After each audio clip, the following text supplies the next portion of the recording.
The stranger in the tax return. David Kim is not a careless man. He has a master's degree in electrical engineering from a school that required him to prove, repeatedly and under pressure, that he could solve complex problems.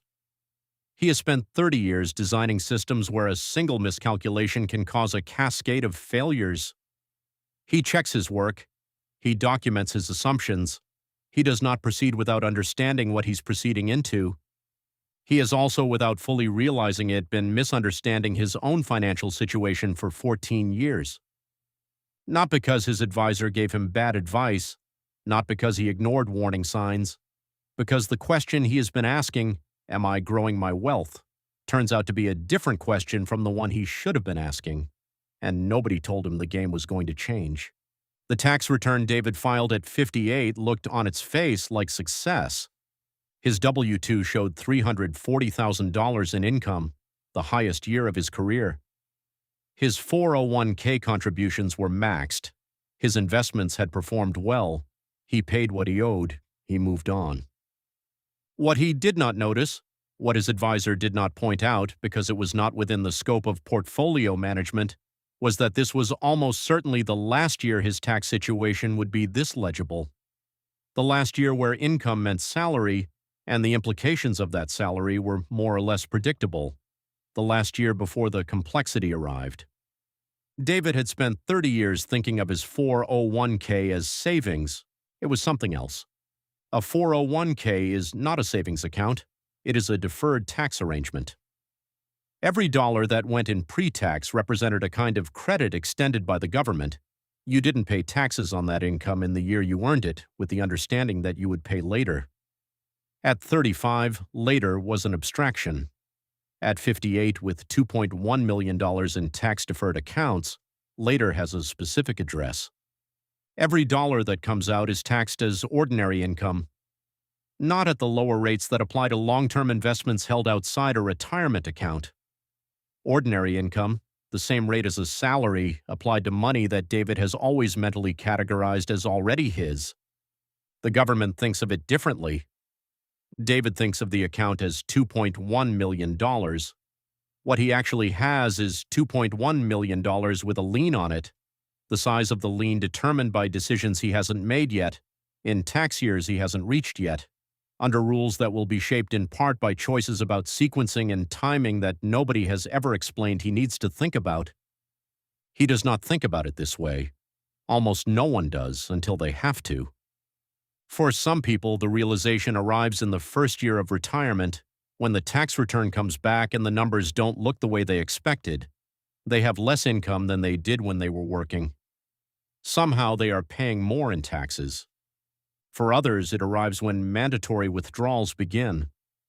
At 73, the IRS requires account holders to take a specific percentage out of their tax-deferred accounts every year, regardless of whether they need the money, regardless of market conditions, regardless of timing. The withdrawal is income. The income is taxed.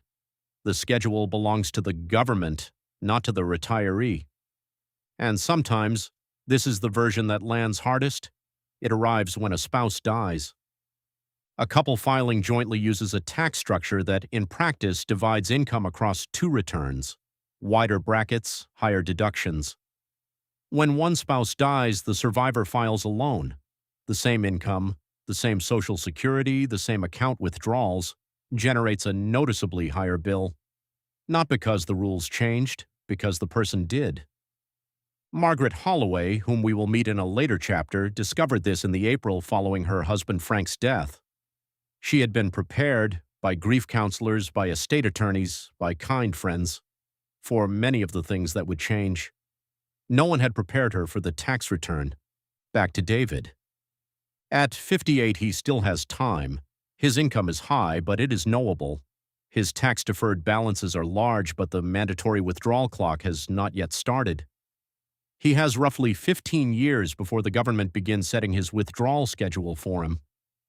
In those 15 years, the decisions he makes, or doesn't make, about how his accounts are structured will determine a significant portion of his tax situation for the rest of his life.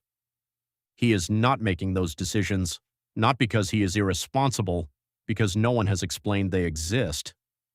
His quarterly statements show a portfolio. They do not show a tax liability. His advisor discusses returns and allocations and rebalancing. His advisor does not discuss what David's effective tax rate will look like at 73, or whether the composition of his accounts is building a problem that will be very expensive to address a decade from now. This is not a criticism of his advisor. It is an observation about the limits of managing a portfolio without managing the larger structure in which it sits. A portfolio is a collection of assets. A retirement structure is a plan for how those assets will be converted to income, taxed, sequenced, and used across what could be 30 years of changing needs. David has one. He does not have the other. The 401k era built an enormous machinery around a single metric, the balance. That is what the quarterly statement shows. That is what gets discussed at the annual review. That is how progress gets measured. The balance is real. The balance matters. But the balance is not the destination. The balance is raw material. What you do with it, how it gets converted into income, in what sequence, at what tax cost, is a different problem entirely, one that accumulation machinery was never designed to solve. Consider two people who retire on the same day with $1.5 million in retirement savings. One has it entirely in a traditional 401k. The other has split it, $800,000 traditional, $700,000 in a Roth account that will never be taxed again. Their balances are identical, their situations are not. The difference between them was not created by investment returns. It was created by decisions made in the years before retirement, decisions about structure and timing that most people never knew they needed to make. David's turning point comes not from a financial crisis, but from a lunch. A colleague, older, already retired, back at the company as a consultant, mentions offhandedly that he paid $147,000 in federal taxes the year he retired. Not because of anything unusual, because his mandatory withdrawals began, his Social Security started, and a profitable stock sale landed in the same calendar year. 3 ordinary events, one number he hadn't seen coming. David drives home that evening, turning the figure over. He calls his advisor the next morning. "Is there something we should be doing about taxes?" he asks. His advisor says, "There are some things we could look at." David asks, "Why haven't we looked at them?" The pause before the answer is brief. It is also, in retrospect, the most informative moment of their 14-year relationship. The tax problem is not the only thing wrong with the frame most Americans use to think about retirement, but it is the first problem, and the most invisible one. Invisible precisely because the 401k was designed to make taxes disappear during the accumulation years. They did not disappear. They were deferred. And deferred taxes, unlike deferred gratification, do not get easier with time.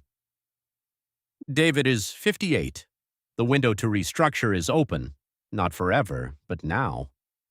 None of what's available to him requires a different amount of money. It requires a different kind of attention. The kind that portfolio management was never designed to provide, because portfolio management was designed for a different problem. The spreadsheet David has been reading for 14 years is accurate. It shows his balance. It shows his projected returns. It shows a future that looks, on paper, comfortable. What it doesn't show is the partner who has been sitting across the table from him since the day he opened the account, silent, patient, and waiting. The IRS does not send quarterly statements, but it is always there.